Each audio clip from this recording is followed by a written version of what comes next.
Welcome to the Energy Capital Podcast. I'm your host, Doug Lewin. My guest for this week is Megan Kimble, an extremely talented writer. Her new book, City Limits, Infrastructure, Inequality, and the Future of America's Highways is a must-read for anyone interested in transportation, climate change, or just how things came to be the way they are. How did we end up with massive, noisy, smelly, dirty highways right in the middle of every major American city? Kimble unpacks an extremely complicated history in a page-turner of a book. She tells the stories of those impacted by highway construction and expansion in the past and in the present, as active expansions will claim thousands of homes and businesses and even schools and churches in Dallas, Houston, and Austin. And she brilliantly explains how none of these expansions will actually solve traffic problems. In fact, and this has been proven over and over again, as she details meticulously in the book and as we discuss on the podcast, it'll actually make traffic problems worse. Megan is an Austin-based journalist, author, and editor, and the former executive editor of the Texas Observer. She's written about housing, transportation, and urban development for the New York Times, Texas Monthly, The Guardian, and Bloomberg City Lab. Her new book covers the battle over the future of highways in Texas, but could describe the battles happening all over the country. She also examines successful highway removals in places like Rochester, New York, and successful efforts to stop highways, including here in Texas in the past.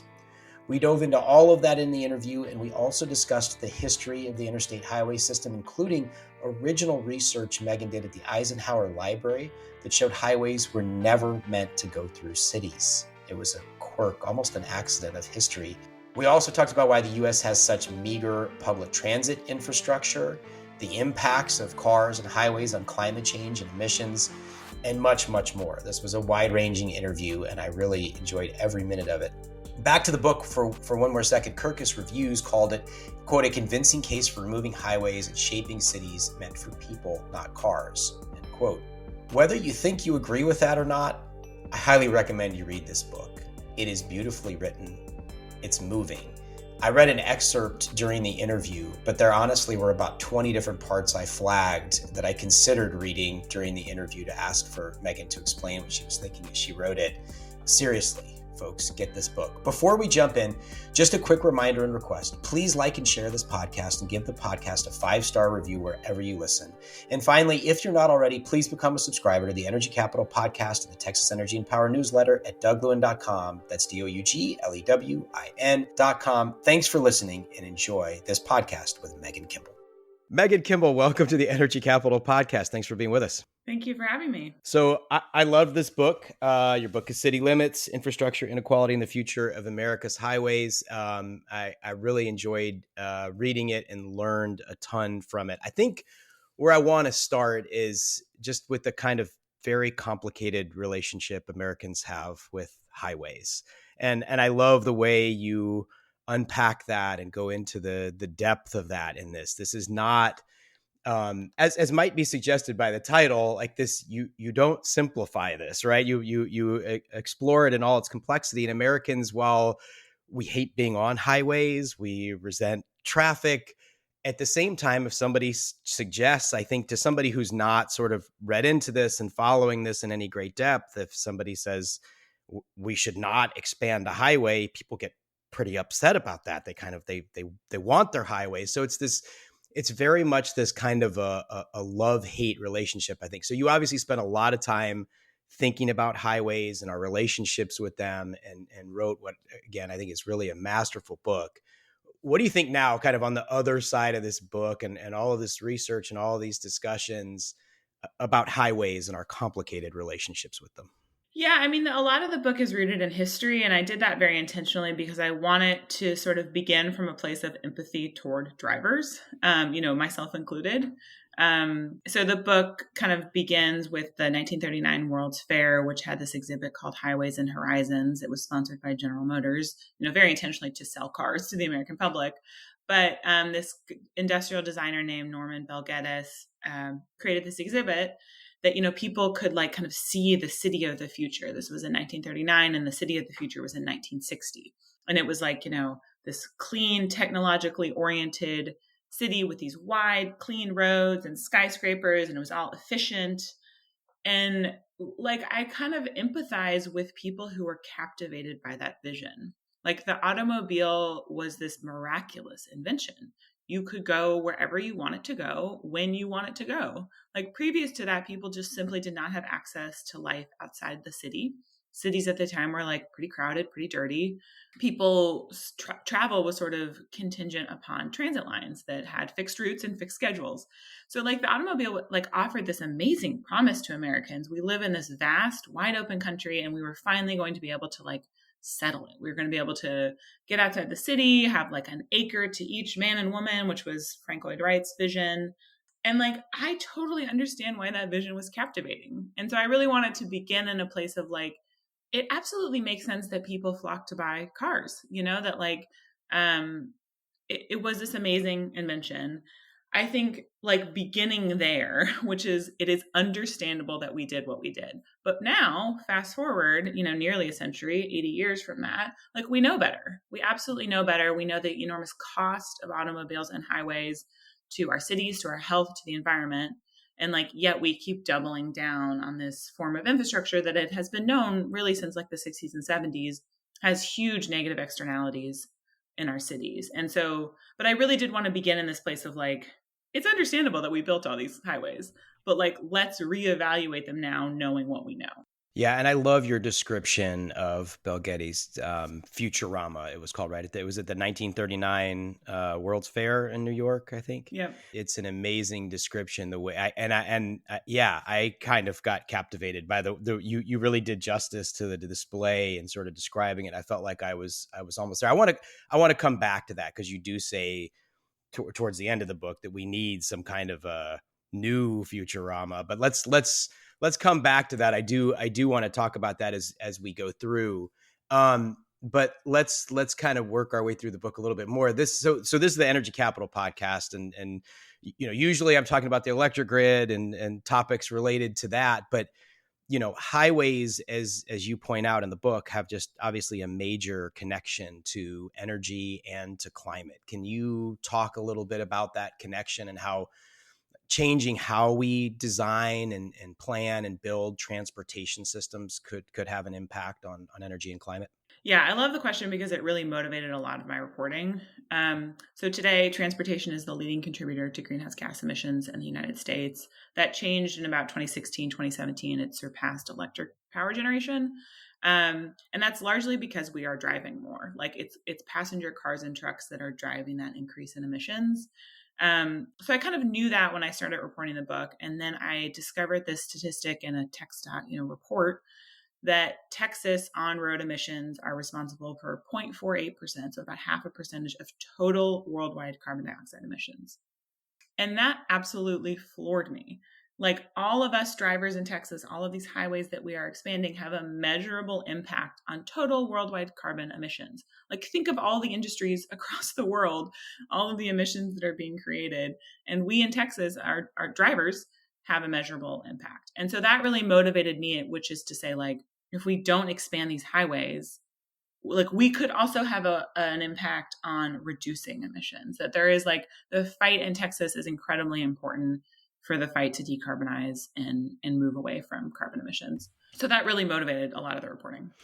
Yeah, and you have a stat in there that, and I believe this was from a TxDOT 2018 report, if I'm getting this right, that by 2040, just the highway widening going on in Texas isn't construction of new highways, but the widening projects going on would increase greenhouse gases by 30 million metric tons. And to put that in perspective, Texas, and we can link in the show notes to some charts that people can see this. Number one emissions in Texas is actually industrial, but transportation was third for a while. But as you said, nationally, transportation's gone above electricity, and that's happened in Texas too.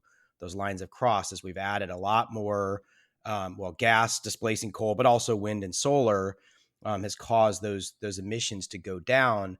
But the amount of emissions on the electric grid that have gone down, it might be right at about 30 million metric tons, right in there. So it just like all of the wind and solar and the coal retirements pretty much wiped out by highway expansions. I don't think people really understand the scale of that. If you want to speak more to that, I'd love for you to. But I also, all the other pollution that you got into this in the book too, the asthma and respiratory problems caused by highways. Can you talk about that a little bit too? Yeah, I would just say to your first point, that actually does not come from TxDOT. That comes from the Georgetown Climate Thank Center you. and Rocky Mountain Institute that have done really great analyses of how highway widenings impact the climate. Because indeed, I do not think this is a thing that like the mainstream of climate philanthropy or news are talking about as highways as fossil fuel infrastructure. And they absolutely are, and you can measure it.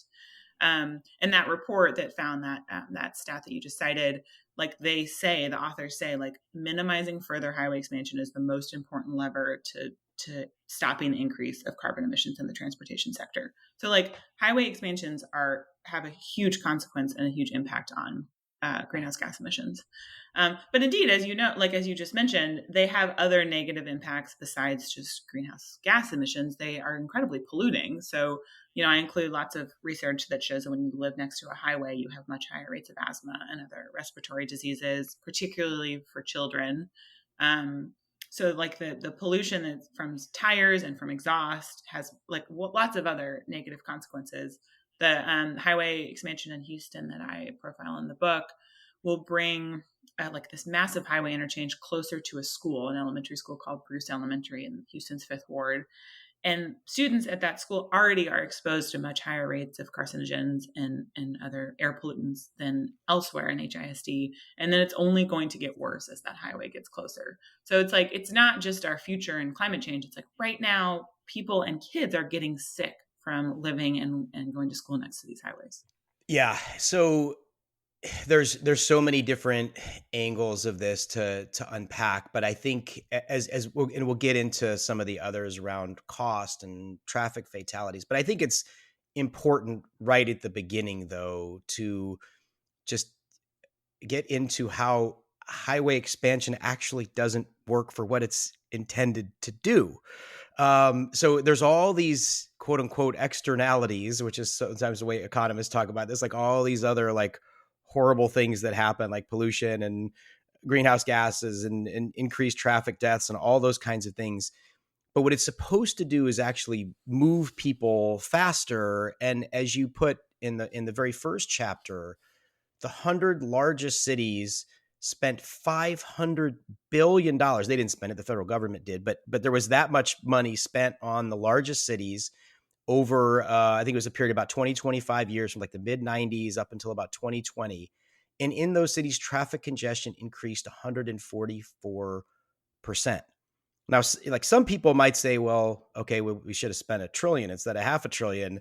And you said earlier on, we know that this doesn't work. We know that highway expansion, I think, forgive me for the slight edit here, the better way to say it is the evidence and the data are there, but collectively we don't know that because we keep expanding highways and expecting we're going to have less traffic.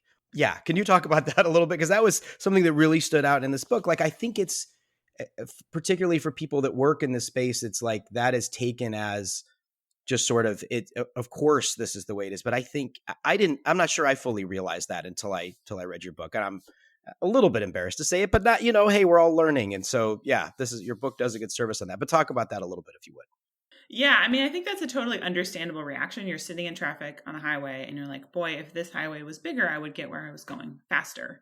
And I had an urban planner describe it to me as like, normal people and traffic engineers think of traffic like a liquid. So if it gets clogged up, build a bigger pipe. And in fact, the evidence shows that traffic functions much more like a gas, which is to say it expands to take up the capacity allotted to it. And that is a phenomenon known as induced demand. And that has been well understood since at least 1962, when an economist published a paper looking at all these new interstate highways we were building across the country, particularly in cities, and found that as we added car capacity, cars were filling up that capacity. And the reason is that people just drive more. Like that happens even controlling for population growth. So it's not just that there are new drivers on the road, it's that every driver is driving more. And so the poster child for the phenomenon called induced demand is the Katy Freeway in Houston. TxDOT about a decade ago spent $3 billion to expand that to one of the widest highways in the world. It's nearly 26 lanes across, including frontage roads. And 5 years after they completed that expansion, rush hour traffic was worse. It took longer to get out to the suburb of Katy than it did from before that highway was built. And the basic reason why is like more people moved to Katy and relied on that highway to get back to Houston to go to their job or school. People took more discretionary trips. They went to the grocery store more frequently. They went to visit their friends in Houston more frequently than they would have perhaps if that highway had not been expanded. So you can like measure the increase in trips taken and vehicle miles traveled when you increase a highway. And so in fact, it does not actually get people where they are going faster. And that has been shown again and again and again in study after study after study after study. So much so that like, I don't know, in 2011 or something, two economists published a paper called The Fundamental Law of Road Congestion. So this is like a basic tenet that has happened. It is, you can see it replicated in cities across the country. And yet here comes TxDOT, here comes almost every state Department of Transportation promising to fix congestion by widening a highway. And the fundamental question that motivated my reporting is why? Like, why are we still promising to fix traffic by widening highways? And that fundamental law is that if you expand a highway, you will fill it up with traffic and you'll end up worse than you were before, right? That is basically the fundamental law. And that's 13 years ago. Yeah. And the evidence is so overwhelming. And again, you lay it out well. I want to go back into some of the history because this is one of my favorite things about the book is the history that you present here. Because, you know, how did we get here? How did all this happen? Right. And the interstate highway system, I think most people know, goes back to Eisenhower, but I don't think many people know. And frankly, I think you were doing some original research on this, right? And maybe discovered it and have kind of put this out there for the first time. Can you talk a little bit about some of what you found at the Presidential Library, I believe in Kansas, the Eisenhower Library, and some of the discussions that were going on within the Eisenhower administration about what highways were for and what they weren't for vis-a-vis America's urban centers? Yeah, I drove up to Abilene, Kansas, like sort of on a hunch that I would find some documentation around the implementation of the Interstate Highway Program, and indeed found like a very rich history. And there was a pretty rigorous fight in the 1960s about what interstate highways were for. So President Eisenhower sold the Interstate Highway Program to Congress as a national defense program. You know, it was the Cold War. He was worried about people being able to evacuate cities in the case of nuclear attack, being able to move, you know, arms and munitions across the country, facilitating trade between cities. So it was very much sold as a way to connect the country. We have this massive country. We need to connect cities to each other, allow people to get out of cities. So Congress passes the Interstate Highway Program. It's a $25 billion public works project, the largest attempted in American history. And that money flows essentially directly to states with almost no strings attached. So the kind of unique thing about the Interstate Highway Act is that the federal government agreed to pay 90% of the cost of construction of interstate highways, because again, it was supposed to like serve the national interest of connecting cities across the country. Well, that funding flows to states, and what states start doing is using that money to build urban highways, because cars were kind of flooding city streets. You know, we talked about Highways and Horizons, like people went out and bought cars. So car registrations went up, you know, from something like 500,000 in the early 1900s to 25 million 2 decades later. So there were so many cars on city streets. And so city and state planners were like, hey, we need to build big roads to accommodate these cars. So the cost of the Interstate Highway Program was running significantly over budget. By 1960, it was running about $11 billion over budget for a $25 billion program. And the federal government was like on the hook for that over expense. So Eisenhower asked this guy, John Bragdon, to kind of look into the Interstate Highway Program. Like, how was it being implemented and why was it running over budget? So Bragdon looks into it and he produces this report. He asks Congress to look into like, hey, did you guys really want cities to be building highways right through the middle of their cores, or did you want this money to be spent connecting cities? Congress is like, yeah, this is actually not for urban highways. The intent of the program is to connect the country, to serve a national interest. So Bragdon produces this report. It's called the Interim Report, and he presents it to Eisenhower and other kind of higher ups of the Bureau of Public Roads, the Department of Commerce, in the spring of 1960. And I found the text of that presentation in the Eisenhower Library, like his literal note cards or like handwritten notes on them. And it's an incredible presentation. I mean, the interim report itself is an incredible document, and then he kind of Bragdon distills that to present to Eisenhower, and he is very clear. One, the National Highway Program was to serve a national interest and to build highways between cities, not through cities. Congress is clear on that. Number two, all the experts say that the way to solve urban congestion is to build transit systems. Like, this guy is a Republican, he's an engineer. This is not like a political statement. This is pure geometry. Like, it's easier to move people in buses and trains than it is in a car. It's much more efficient use of space in a crowded city.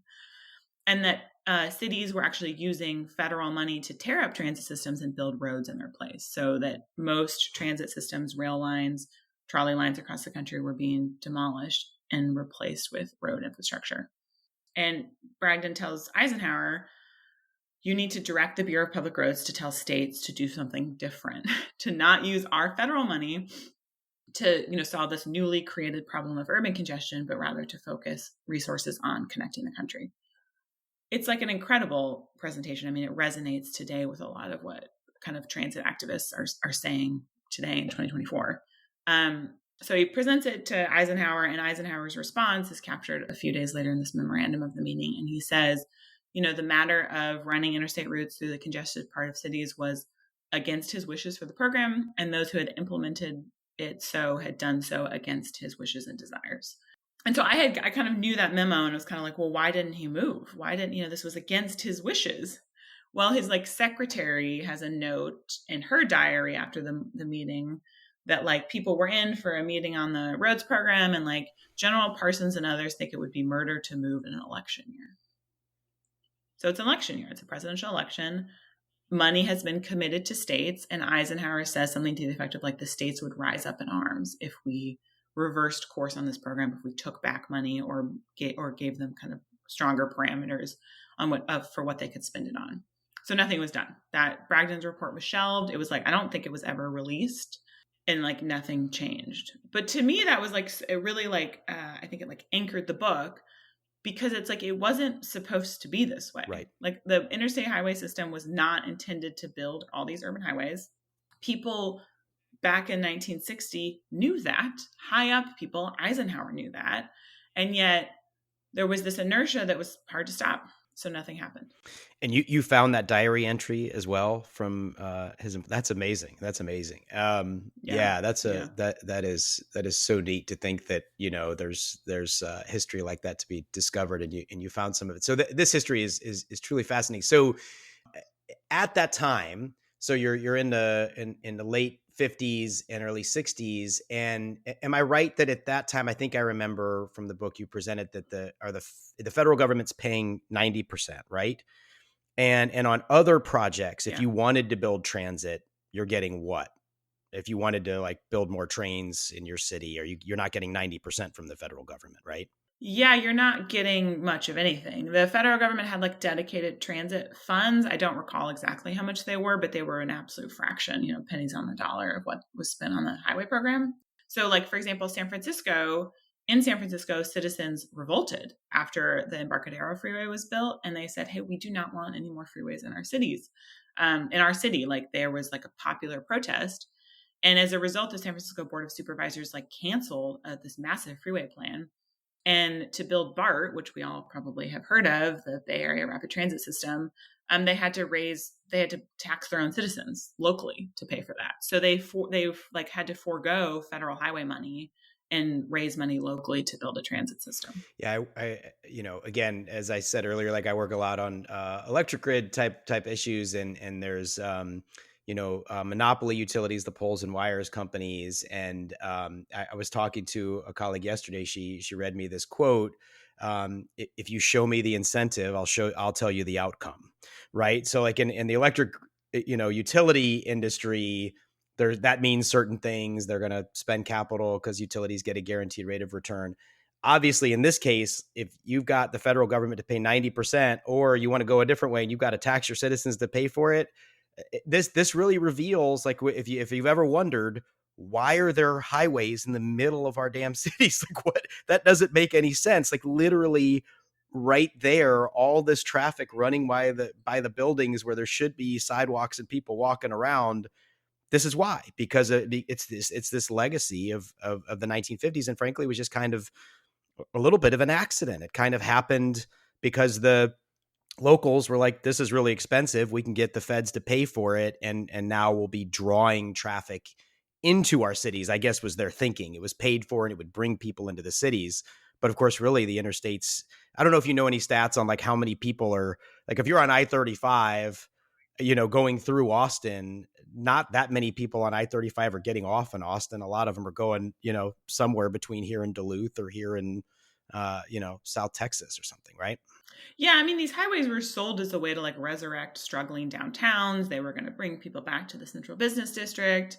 I spent a lot of time in newspaper archives, and it was interesting to see how planners were kind of framing these Yeah. highways initially as like they were going to bring economic prosperity. And so I think, again, it's like understandable that people were compelled by that vision. It was like it was sold. It was sold as a vision of prosperity that like being able to drive to the central business district and then go home to the suburb was like a way to build the American dream. And so most highways are paid for through the Highway Trust Fund, and that was created when the Interstate Highway Program was enabled. And that funnels gas tax. So every time you and I buy a gallon of gas, there's a tax on gasoline, and that is funneled directly into the Highway Trust Fund. And that was used to pay for the interstate highway system. And so it was a sort of like user-generated financing system. Eisenhower wanted it to be kind of self-sustaining. Well, in the 1980s, there was this fight to allow money from the Highway Trust Fund to be spent on transit systems. Because again, it was just like transit was sort of funded kind of off to the side and like occasional appropriations by Congress. And so under Reagan, actually, Congress opened up, they raised the gas tax and opened up the Highway Trust Fund to transit, dedicating a penny of the 5-cent increase to transit systems. So that ratio of 80% of federal funding goes to highways, 20% goes to transit remains today. So we are spending as federally 4 times as much money on transit as we are on highways. Like, no wonder we don't have very good transit in most American cities. Yeah, and you chronicle in the book really well some of the fights to change that and how frustrating and stubborn Congress has been on that issue. I want to dive into, so again, your subtitle's Infrastructure Inequality in the Future of America's Highways. I want to dive into the inequality piece of this because at the time the highways were really at sort of the peak of that highway building period, late 50s, early to mid 60s. There is no Civil Rights Act. There is no Voting Rights Act yet. So just about every highway, including the ones you focus on in city limits. But while this book is about 3 highways in Texas, this story is true across the country. I was just in New Orleans recently and was at some museums and was seeing pictures of I-10, the same highway that went right through the 5th Ward of Houston, took out huge parts of Treme, a historically Black neighborhood. But again, so you could take almost any city in America, and the story is going to be unique because all those communities are unique, and the story's also kind of the same because the route is always going right through Black and brown neighborhoods who basically at that time have no political power. So you've got inequality in the title. Can you talk a little bit more about that history and how that legacy manifests today? And the stories of the people you have in the book. You do such a great job, not only with the history and the memos from the Eisenhower Library, but the people. Maybe this would be a good time to bring in the story of either I don't know how to pronounce her name, Onari Burleson or somebody similarly situated. Yeah. So, right, as you said, it's very clear in the historical record that these highways were intentionally routed through Black and Hispanic neighborhoods, neighborhoods that had been redlined, a decade earlier by the federal government. And redlining means, just simply because neighborhoods had Black and Hispanic populations, they were denied access to credit and federally backed mortgages.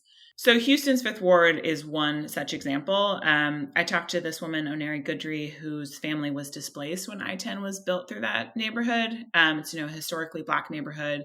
People walked everywhere they needed to go. It was like a self-contained community. Lyons Avenue was this like cultural and commercial heart of the neighborhood that, she and her mom would walk up to do all their shopping. Her dad worked at the downtown post office. He was one of the first Black people employed by the U.S. Postal Service in Houston. He walked to work. But when she was in middle school, she sort of started hearing rumors about a highway coming through her community. And then one day her parents got a letter in the mail saying, hey, the Texas Highway Department needs the land that your home sits on. And, you have 6 months to move. And as you said, this was before the Fair Housing Act passed. Like, a lot of neighborhoods were not open to Black families. And so they moved, along with many displaced families in the Fifth Ward, to Kashmere Gardens, which is north of the Fifth Ward. And she, though, was like, so she was in, I think, going into high school when this happened. And she remembers like how distraught everyone in her family was. Like, they lived in this contained community where they knew everyone, they could walk to access everything they needed. And suddenly they were displaced like 3 miles from their neighborhood. So her dad had to buy a car to get to work. And she was determined to graduate from Phyllis Wheatley High School, which is this very like renowned Black high school in Houston. So she walked to school every day. She walked 3 miles to school one way, 3 miles home. And so like that highway construction had this hugely disruptive impact on that community. It's not just that it took out 3 full city blocks, demolishing about 1,200 structures. It also split the community in half. So Oneri remembers having to walk over this massive trench, which is what the highway became, on these like really narrow pedestrian bridges. Like, bullies would kind of corner you in them. They became really dangerous, not just because of cars, but because of, you know, people in the neighborhood who took advantage of them. And the kind of area south of the highway became known as the bottom. It was like really very much separated from the kind of heart of Fifth Ward through that highway. So, you know, I talked to lots of people like Oneri who remember when that highway came through and how profoundly disruptive it was to the Fifth Ward. And like, you know, as a result, people like left the Fifth Ward. Families wanted to be, you know, and as the Fair Housing Act passed and as neighborhoods opened up to Black families, people simply left. So that neighborhood like really emptied out. And it doesn't have the same kind of vibrancy of people on the street, people, you know, walking around today as it did before that highway came in. And it's just stunning to hear this and to think of all that was lost, and then to fast forward to 2024 and it's still happening. We not only like haven't learned the lessons, we're actually repeating the same mistakes over again. So you also chronicle you know, a number of people and homes and even an apartment, right? The the lofts at the ballpark. Like we're in a bit of a housing crisis in Texas right now, and they're taking down whole apartments, removing, what is it, something like 1,000 homes for the I-45 expansion alone. It's just kind of stunning to think that these things are still happening in 2024. Yeah, we have not learned any of the lessons of the 1960s. So what you're referring to is this massive highway expansion called the North Houston Highway Improvement Project. People in Houston call it the I-45 expansion, but it actually impacts the entire downtown loop, including I-10, which goes through the Fifth Ward, I-45, I-69. And it will demolish, 1,200 structures. And TxDOT's own analysis of the project says the impacts will be predominantly borne by low-income and minority populations. So indeed, we are repeating the mistakes of the past. One of the people who were impacted by that highway expansion is this Black woman named Modesty Cooper. And her house is literally like 2 blocks from where Oneri's house was. I mean, Oneri's home, like, she took me over to kind of show me where her house was. And I was like, I don't understand. Where was it? She's like, where the cars are, Megan. Like, literally where the cars are streaming. That's where I grew up. Like 2 blocks from there, Modesty lives. She's this woman. She built her like a brand new house from the ground up. She bought like a vacant parcel of land and designed a home and hired a construction crew and, you know, built this home for herself. And then one day in 2019, she gets a letter again from the Texas Department of Transportation saying, hey, we need the land your home sits on. And in both instances, you know, those homeowners, Oneri and Modesty, really have no recourse. The authority of eminent domain is absolute. It's enshrined in the U.S. Constitution. The only thing they can do is try to get a better price for their home. But what Modesty did, because, you know, she knew that other people like herself were impacted by this project, is she filed a civil rights complaint with the federal government, alleging that the project violated Title VI, and that it disproportionately impacted Black and Hispanic people, which is illegal. And so the federal government in 2021 actually paused the project and said, hey, we need to investigate these serious civil rights concerns raised by people like Modesty. And that was like a totally unprecedented move. Yeah, it was a bit of a shock. I remember when it happened. I was just kind of like, wait, what? That never happens. Mm-hmm. Mm-hmm. So this brings me to something I think is a really important point that, and it's, forgive me, it'll take a little while to describe it, but bear with me. So there's this great book sitting behind me right now, this Heather McGhee's book, The Sum of Us. And I brought this book up in other podcasts too. I think the thesis of it is so powerful, which is, you know, there's basically this kind of usually, not always, but usually unconscious thing humans do where we, other a group of people. Sometimes it's very conscious and quite intentional. But I think a lot of the times it's just like we as humans, we've evolved to kind of identify with a certain group. I'm part of this group. These people are part of another group. And so we think, I think a lot of people hear of these things and they're like, oh, that's too bad. But it's not my problem. That's their problem, or that person's problem, or that community's problem. But that's actually not true, right? We all suffer from this, right? We all are then going to be caught on those highways, with congestion. Our air pollution is going to be worse, right? It's obviously particularly acute for the school you described in the Fifth Ward, but other schools, even a mile or two away from the highway, pollution is going to get worse there too. And so, you get into this in the book too, that the average family in Houston, and this is not, unless I read it wrong, this isn't low income families. The average family in Houston spends 20% of their income on transportation. So I think sometimes in these conversations, people are thinking, well, that sucks for the people that live by the highway. It actually sucks for all of us. And then the inverse is true. If we can figure out a better way to move people and to have a better transportation system that just works better for people, that's kind of Heather McGhee's thing of the sum of us. She uses the example in the 1950s and 60s, as the desegregation order started to come, a lot of communities that had built great big swimming pools would just fill in the swimming pools rather than have them integrated. And it's this very visceral example of a way that we're all hurt by this inequality. And I think highways are actually a very tangible example of that as well, right? Yeah, I mean, I love the sum of us. I'm glad you brought it up. Absolutely. Like, it's not just the people who live adjacent to these highways, the Black and Hispanic communities that have to suffer through air pollution and noise and traffic violence. It's all of us. 40,000 people die every year in their cars. 5,000 people die in Texas every year because of traffic violence. Like, that's an enormous impact that we have all just sort of accepted as this background noise to our life. I grew up in LA and I was very acutely aware because of, my dad scaring me straight. Like, the thing most likely to kill me was my car. Like, it is an incredibly dangerous form of travel, particularly how we've built our cities, that people just need to rely on cars to get everywhere they need to go. This book, actually, I wrote a story for the Texas Observer where I used to work. And that's kind of launched a lot of the reporting for the book. And for that story, I talked to this woman, a middle class woman who really wanted to buy a home. And the only place she could do so was in Round Rock outside of Austin. And that meant that she had to commute on I-35 to get where she was going, get back to her job. And she got in a terrible car accident one day on her way to work. And she was out of work for a year. She had this terrible concussion and she's still traumatized. Like, she still is very scared to drive. It gives her a lot of anxiety. But guess what? Her job hasn't moved and neither has her home. And so she still drives to work every day.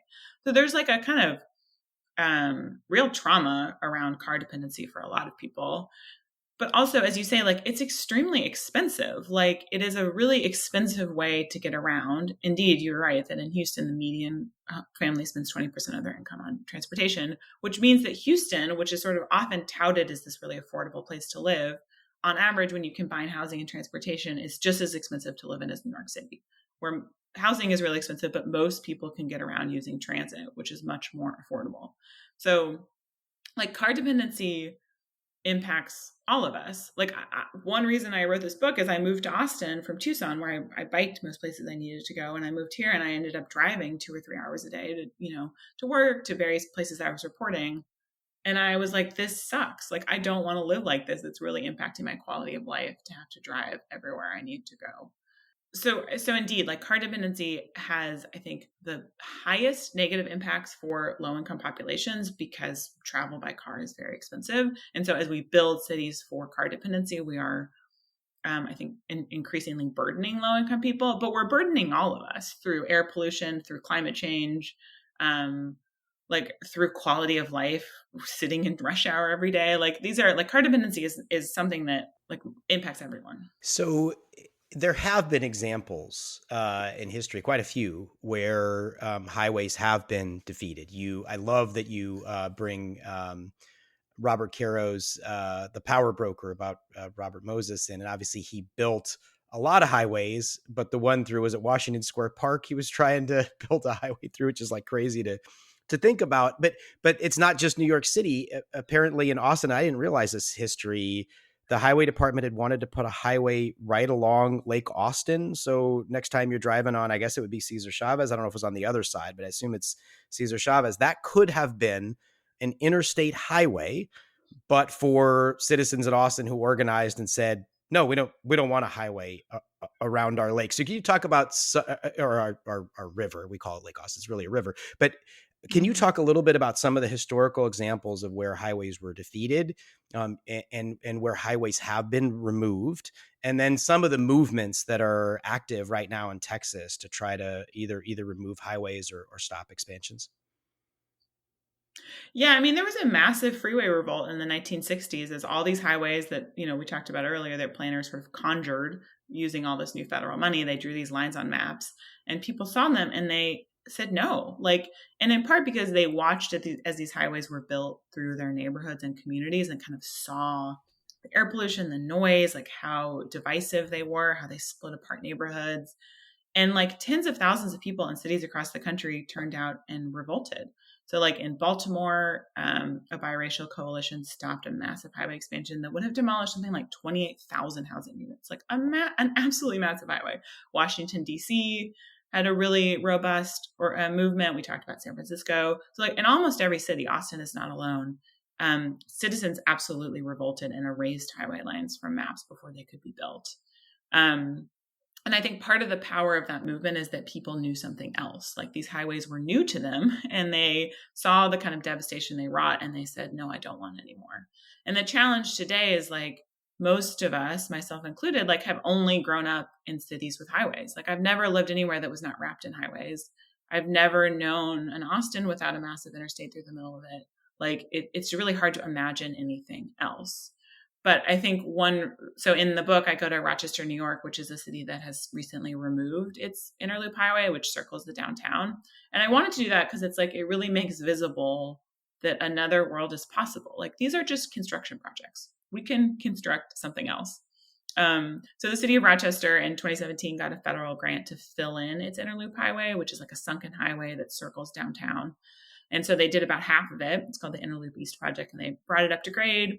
And they filled in that land and they made this like 2-lane city street with a bike lane and a big sidewalk and trees. And on the surplus land that was left over from the highway, they built housing. So there's now, you can go to Rochester and walk along Union Street and see like 3- and 4-story apartment complexes. A lot of them are rented at affordable rates to low-income families. And it's this like really remarkable transformation of the city that like you can be walking on in a neighborhood and just like come to this. It just like makes it more contiguous. It's really remarkable to see. And what is also really compelling is like they have not yet finished removing that interloop. They're like working on the next section of it right now. But you can go to Rochester and like see the contrast. You can go see the Interloop North, which remains a big sunken highway, and walk a block south and see reclaimed land with people living on it. So Rochester is not the only city that has done that. Milwaukee has done it. San Francisco, Portland. You mentioned Robert Moses. The first elevated highway in the U.S. is the West Side Highway in Manhattan, built under the watchful gaze of Robert Moses. Well, in the 1970s, that highway like suffered like a concrete trunk fell through it or ran into it. I can't exactly remember. But it got like irreparably damaged, and city leaders ultimately decided to tear it down, and now it's just a city street. And in a lot of these examples, people in those cities were worried there would be like, carpocalypse, like terrible traffic congestion, paralyzing traffic congestion if we remove that highway. And what happened in city after city that has removed highways is that traffic evaporated. Like just as induced demand is a phenomenon, which is to say you can induce more car travel by building more roads, you can also reduce travel by reducing the number of roads available to people. So that's happened in San Francisco when the Embarcadero came down, is that traffic volumes measurably decreased. People just drove less. And that is true in every city that has removed a highway. Which is why it's so crazy that TxDOT will put out numbers about like the I-35 expansion here in Austin, which you cited in the book, that they say something like if they don't build the project within a certain number of years, it will take, what was it, like 4 hours to get from Kyle or Buda to Austin. And it's like, of course it won't take 4 hours. Nobody would take 4 hours. They would find a different way. Oh, that stat drives me nuts. And it speaks to the fact that like, I feel like TxDOT assumes no one's going to read their environmental impact statements, but like they have it. It's not even Kyle. They say it will take, so the I-35 Central expansion goes from South Austin to North Austin. So like Ben White Boulevard to 290 in the north. It's an 8-mile stretch of highway. They say if we don't expand this highway by 2045, that will take 3.5 hours to travel by car. As if somebody, yeah. Like you just can think about that for a minute, as if somebody would do that. I'm like reasonably fit. Most people can walk 8 miles in 3.5 hours. Yes. No one is going to sit in their car to take that trip. They either won't go or they will go by a different mode. And yet that is just like presented as this incontrovertible fact. It's like science, it's engineering, and it's not, it's made up. What's the closest to, so we started this conversation by talking about, or you started this conversation by talking about Futurama and the display at the World's Fair in 1939, which again, I really encourage people to read the book. Your description of it, you really feel like you're there and you can see it. And it is a compelling vision. These wide streets, freedom of movement. It's all like very like romantic and appealing. And I think, you say in the book, like we need a different vision. Have you, like, what's the closest you've seen to that, to somebody articulating a different vision?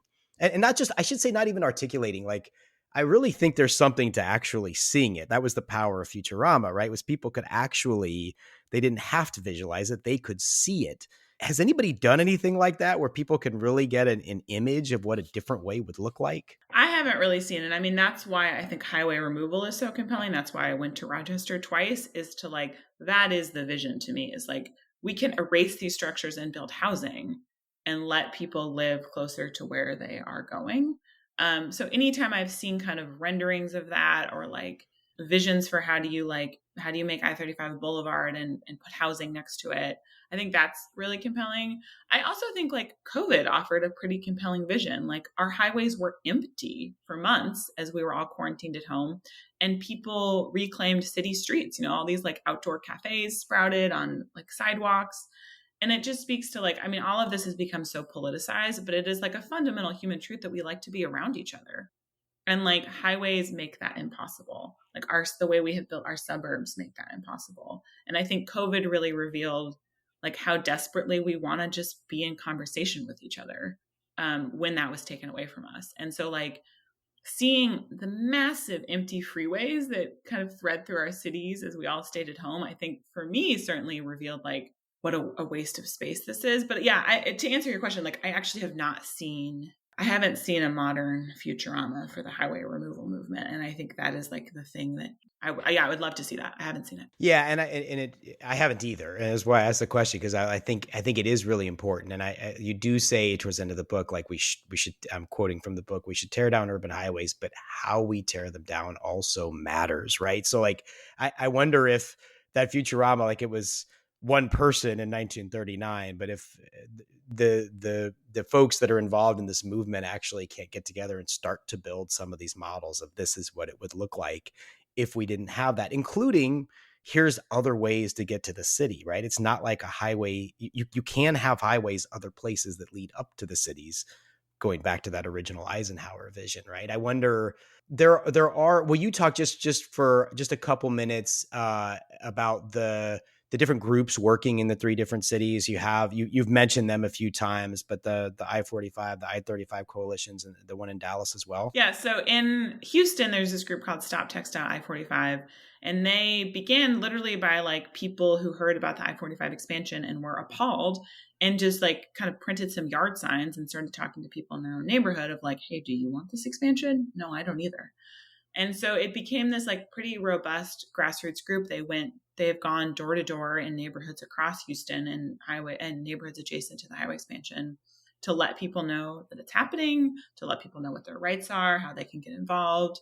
And so they have really mobilized, I think, like a pretty robust, again, opposition to the I-45 expansion. And again, like I've gone door to door with them. A lot of people didn't know the highway expansion was happening. Like people who were right in the footprint of it, people who might even lose their homes, didn't know it was coming and didn't know what their rights were in relation to TxDOT. So that's the group in Houston. There's a group in Austin called Rethink 35. It was founded by this guy, Adam Greenfield. And their vision is to not, they oppose the I-35 expansion, and their kind of vision is to turn I-35 into a boulevard right in the middle of the city. I-35 used to be East Avenue, this like wide boulevard, big grassy median. And the idea is like bring that back, build bus rapid transit or some other form of transit along the I-35 corridor, reclaim that land for housing and people, and reroute all the interstate traffic that is currently coming right through the heart of Austin, around Austin on State Highway 130, which is a toll road that like swings to the far eastern edge of downtown. And is vastly underutilized, by the way. Like anytime you're on 130, there's no one there. Not no one, but it's basically vastly underutilized. Lots of capacity could be added to that highway. And then in Dallas, there's a group that it began as Coalition for a New Dallas, founded by an urban planner named Patrick Kennedy. And he basically kind of, on his own, he and a friend presented this vision of like I-345 is an elevated highway that bounds the eastern edge of downtown Dallas. And it's, it like is a really big sprawling highway. There's like this mess of lanes, and it's just surrounded by like surface parking and public storage. Like this is right in the heart of downtown Dallas. It's all of this land that could be put to better use. And so he basically poses this question to the city of Dallas, like, what if we got rid of it? What could we do with that land instead? And he found that the highway impacts something like 350 acres of land, which could hold 25,000 housing units, lots of offices or parks or community spaces. And he got TxDOT to study removal as a formal project alternative. So those are the kind of the three grassroots groups that are like kind of form the backbone of. It's really remarkable how much progress each of those groups have made. Just this is so incredibly difficult because of that inertia, again, which you described here and in the book. I actually just want to read one part of it. I just want to give the listeners just a flavor of your writing, which I think is just so, it really is great. And there's a lot of them. I hope you like the one I picked. There's so many great examples. You really do a great job painting the picture here, but this is sort of towards the end of the book, not right at the end, but towards the end of the book. A highway is a hard thing to perceive. The physical structure is indisputable. Concrete and beams, struts and supports, the persistent rumble. On a city map, a highway is a contour line defining the shape of a place. This here is the edge of downtown. It is the artery that circulates energy, the skin that communicates an edge. But highways aren't designed to be experienced or absorbed at human scale.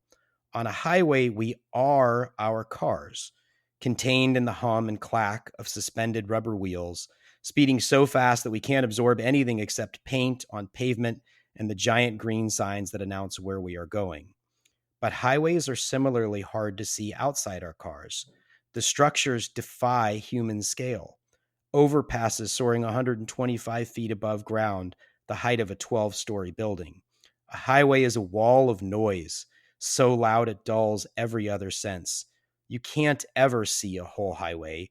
You can only pause above or below and consider some part of it. And once a highway is built, it is almost impossible to imagine it gone. For most of us, highways simply are the essential shape of the built environment, never to be unbuilt. But cities have always been layered places, colonized and disputed and reclaimed. It's all just construction. It's really striking. I love the writing. Again, there's a lot of other parts I could have picked, but will you talk a little bit about that and why you wrote that particular passage? Oh man, I love that you just read that. That was really very cool to hear. I wrote that passage actually really early on before I had even sold the book. I went to see the High Five Exchange in Dallas, which is the first like 5-level interchange built in the US.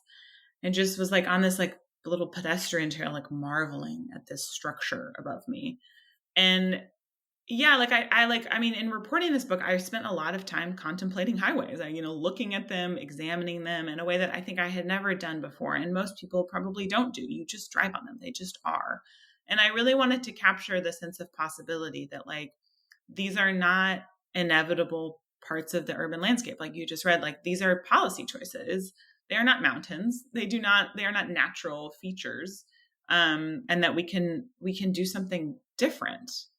And like, yeah, like I just wanted to have readers start to look at these structures, particularly in Texas where they are so massively outsized. They are just like huge pieces of architecture, just like right in the middle of our cities. Like, let's look at them. Let's think about, do we want this?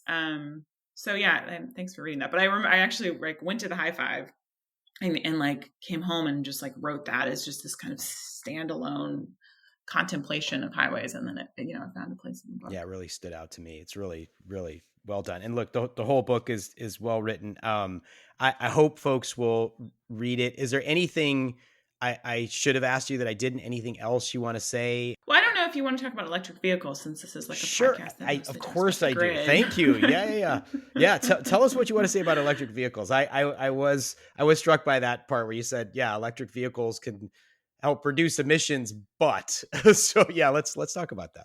I mean, that's the argument TxDOT makes. That's the argument a lot of people make, is like, well, electric vehicles are coming, so like that will save us. Like electric vehicles will reduce emissions, so we can just have these highways and drive as much as we want to drive because EVs are coming, right?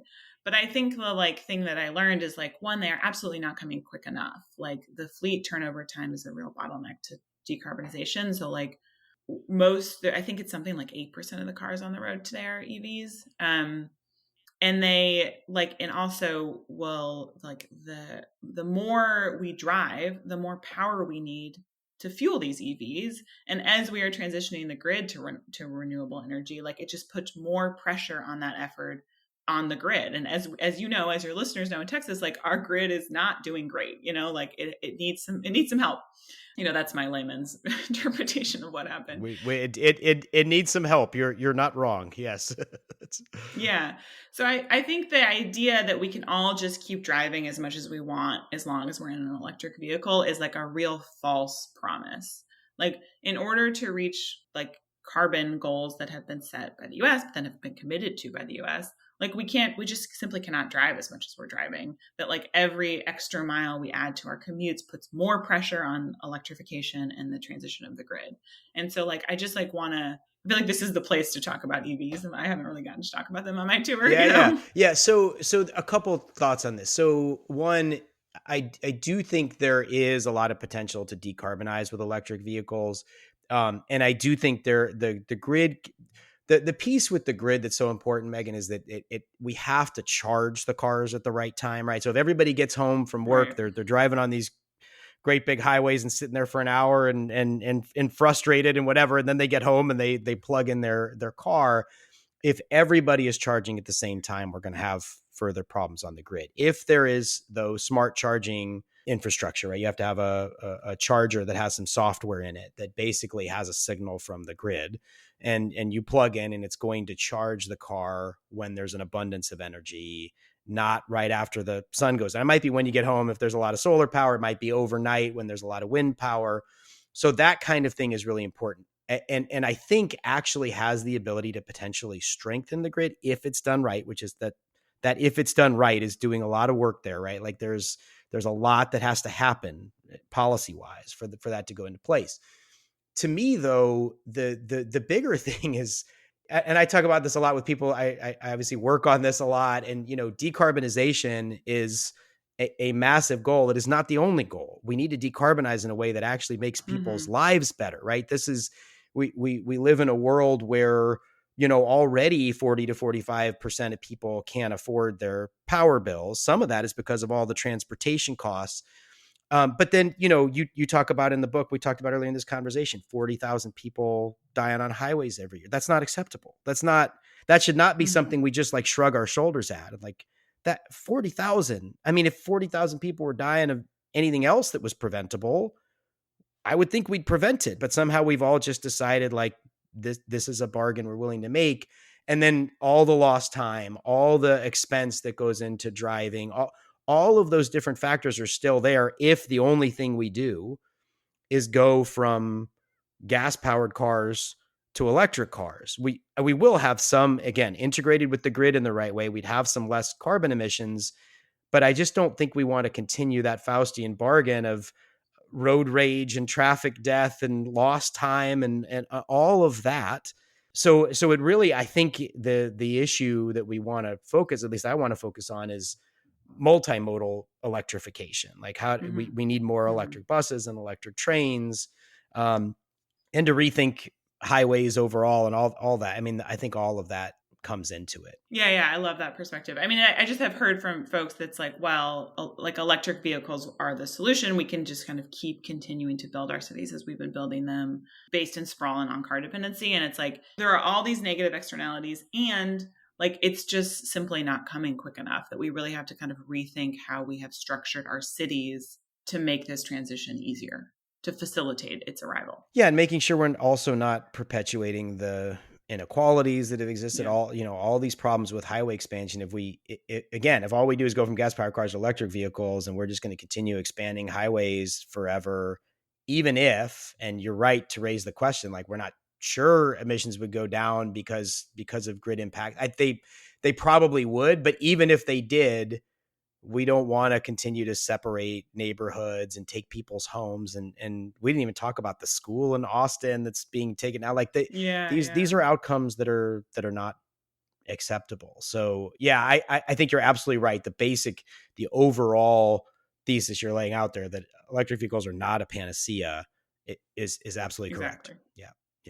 So the book is City Limits. People can find it wherever books are sold. I just happened to be yesterday trying to do more writing myself, and I went to write at a brewery.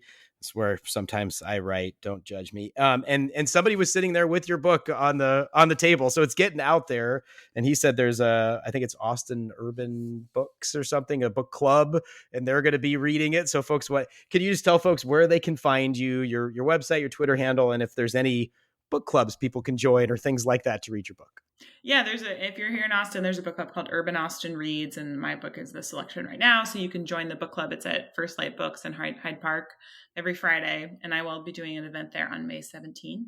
So folks can come out to that in Austin. And then you can find me online, just my name, Megan Kimble. So my website is megankimble.com. I'm on Twitter or X, whatever we're calling it these days, at Megan Kimble. Instagram, just Google me. I'm very findable on the internet. Fantastic. Megan, thanks so much for doing this. This was a great conversation. Yeah, thank you for having me. Thank you for listening to the Energy Capital Podcast. I hope you enjoyed the episode. If you did, please like, rate, and review wherever you listen to your podcasts. Until next time, have a great day.